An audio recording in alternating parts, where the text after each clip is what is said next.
आखिरकार काफी लंबे समय के बाद महागठबंधन के अंदर चुनाव से पहले सब कुछ तय हो ही गया। नॉमिनेशन की आखिरी तारीख को तेजस्वी यादव को सीएम का उम्मीदवार भी बना दिया गया और उसी के साथ वीआईपी पार्टी के मुकेश सहनी को भी डिप्टी चीफ मिनिस्टर के उम्मीदवार के तौर पर घोषित कर दिया गया।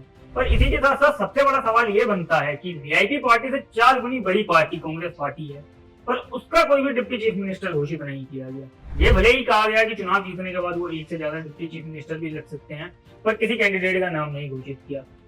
इसके अलावा आज हम बात करने जा रहे हैं जो महागठबंधन के अंदर टिकटों का बंटवारा हुआ है आरजेडी में, कांग्रेस में और वीआईपी में, वो किस हिसाब से हुआ है आज हम इस पर चर्चा करने जा रहे हैं। अगर हम महागठबंधन के अंदर सबसे बड़ी पार्टी राजद की बात करें तो वो 143 सीटों पर चुनाव लड़ रही है, जिसमें से उसने 51 यादव उम्मीदवार को उतारा है और 19 मुस्लिम उम्मीदवार को उतारा है। ये तो सभी जानते हैं कि आरजेडी का जो सबसे बड़ा वोट बैंक है वो एमवाई फैक्टर ही है, मतलब मुस्लिम और यादव फैक्टर। पर एक सबसे बड़ी बात यहाँ पर ये उठती है कि जो विपक्षी पार्टी है वो लगातार 50% आरक्षण की सीमा खत्म करके उसको बढ़ाने की मांग कर रही है। उनका कहना ये है कि जिनकी जितनी संख्या है उनको उतना ही हिस्सा मिलना चाहिए। इस हिसाब से तो जब बिहार में जनगणना हुई थी उस समय नीतीश कुमार, तेजस्वी यादव और कांग्रेस ये तीनों गठबंधन में थे। उसके हिसाब से यादवों को तो 14% सीट मिलनी चाहिए, पर अकेले आरजेडी नहीं पूरे विधानसभा क्षेत्र के हिसाब से यादवों को 20% से ज्यादा सीटें दे दी हैं। इससे पता चलता है कि आरजेडी जो है वो सीधे सीधे यादव और मुस्लिम वोटों को ही टारगेट कर रही है। इसके अलावा उन्होंने सामान्य वर्ग से 14 उम्मीदवार उतारे हैं और कुशवाहा जाति से 11 उम्मीदवार उतारे हैं, क्योंकि अगर जब ओबीसी से ईबीसी को अलग किया जाता है तो उस ईबीसी के अंदर कुशवाहा सबसे बड़ी जाति का समूह है, मतलब कुशवाहा की आबादी सबसे ज्यादा है बिहार के अंदर। अब अगर हम दूसरी महागठबंधन में बड़ी पार्टी की बात करें तो वो है कांग्रेस पार्टी। कांग्रेस पार्टी ने अपने टिकट बंटवारे से सबको चौंकाया है, क्योंकि कांग्रेस पार्टी भी आरक्षण खत्म करके उसकी सीमा बढ़ाने की बात करती है, सबको बराबरी का हक देने की बात करती है, पर उसने बिहार के अंदर 61 में से 1/3 सामान्य वर्ग से सवर्ण जाति के लोगों को उतारा है। उनके 21 उम्मीदवार जनरल कैटेगरी के हैं, जिसमें से उन्होंने सबसे ज्यादा भूमियारों को टिकट दिया लगभग 8, और बिहार के अंदर भूमियारों की जनसंख्या मात्र 2% है। इसके अलावा उन्होंने 5 राजपूत को मैदान में उतारा है, 7 ब्राह्मण और 1 कायस्थ को मैदान में उतारा है। उन्होंने 10 मुस्लिम कैंडिडेट को भी टिकट दिया और जिन 10 मुस्लिम कैंडिडेट को टिकट दिया उन सीटों पर कांग्रेस का वोट बैंक काफी अच्छा रहता है, पहले के चुनावों में भी काफी अच्छा रहा है। उन्होंने 5 यादव को भी मैदान में उतारा है। इसके अलावा उन्होंने 4 कुशवाहा, 4 कुर्मी और अति पिछड़ा वर्ग जो ईबीसी है उससे 6 उम्मीदवार उतारे हैं, जिनमें कुछ मछुआरे हैं, कुछ नए हैं, कुछ तेली हैं। वैश्य समाज से भी इन्होंने 3 व्यापारी को टिकट दिया है और दलित समाज से इन्होंने 12 व्यक्तियों को टिकट दिया है, अपने मैदान में उतारा है, जो एससी और एसटी कैटेगरी के आते हैं। अगर हम बिहार की बात करें तो बिहार की कुल आबादी लगभग 13 करोड़ से ऊपर है, जिसमें से सबसे बड़ा वर्ग ओबीसी है और उसके बाद ईबीसी है। ईबीसी जो है वो बिहार में सबसे बड़ा वर्ग है, लगभग 4.5 करोड़ से ऊपर। एसटी कैटेगरी की बात करें तो वो भी बिहार के अंदर 1.61 करोड़ के करीब है, एसटी भी 0.21 करोड़ के करीब है, और सवर्ण जाति जिसको कांग्रेस ने सबसे ज्यादा टिकट दिया वो लगभग 2 करोड़ के करीब है।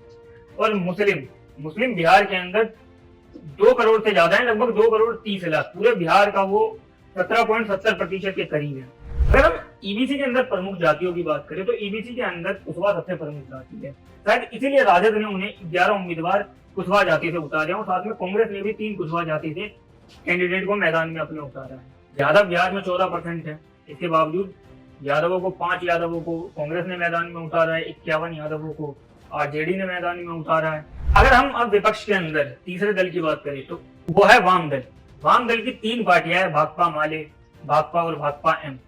तो अगर हम भाकपा माले की बात करें तो उन्होंने कुल 20 कैंडिडेट उतारा है, पर उन्होंने ज्यादातर एससी एसटी कैटेगरी के लोगों को ज्यादा टारगेट किया है, अपने कैंडिडेट उतारे हैं। उन्होंने एसटी से 6 कैंडिडेट उतारे हैं, ओबीसी से 10 कैंडिडेट उतारे हैं, ईबीसी से 2 कैंडिडेट उतारे हैं और सामान्य वर्ग से भी केवल 2 कैंडिडेट उतारे हैं। अगर हम दूसरी सीपीआईएम की बात करें, सीपीआई और सीपीआईएम की बात करें, इन्होंने मिलकर लगभग 10 सीटों पर कैंडिडेट उतारे हैं, जिसमें से ओबीसी से इन्होंने 4 उम्मीदवार उतारे हैं, एससी एसटी से 3 उम्मीदवार उतारे हैं, मुस्लिम से 2 उम्मीदवार उतारे हैं, सवर्ण जाति से 1 उम्मीदवार उतारा है। इसके अलावा जो अन्य पार्टी है, विकासशील पार्टी हो गई, वीआईपी पार्टी हो गई, जिनके मुकेश सहनी को इन्होंने डिप्टी चीफ मिनिस्टर बनाने का भी घोषित कर दिया, अगर वो जीतते हैं तो उनको डिप्टी चीफ मिनिस्टर बनाएंगे।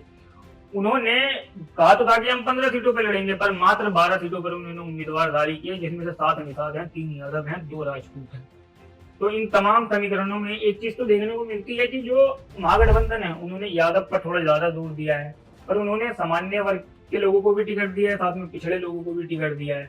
एक तरीके से वो पूरे समाज को साथ में लेकर चलना चाहते हैं। इसके अलावा महागठबंधन के अंदर एक और पार्टी है IIP, जिनसे 3 कैंडिडेट उतारे जा रहे हैं। और सबसे बड़ी बात यह है कि जो महागठबंधन है उसके 10 उम्मीदवार आमने सामने ही लड़े हुए हैं, क्योंकि नॉमिनेशन से पहले उनकी सीट शेयरिंग नहीं हो पाई थी, जिसकी वजह से 10 कैंडिडेट अलग अलग पार्टियों के आमने सामने आ गए। 243 विधानसभाओं में उनके 254 उम्मीदवार उतरे हैं। अब ये जातीय समीकरण उनका कितना काम करता है, क्या यादव और मुस्लिम मिलकर उनको जीत दिला पाएंगे या नहीं दिला पाएंगे। इसके अलावा भी उन्होंने सामान्य वर्ग से भी अच्छे खासे कैंडिडेट उतारे हैं।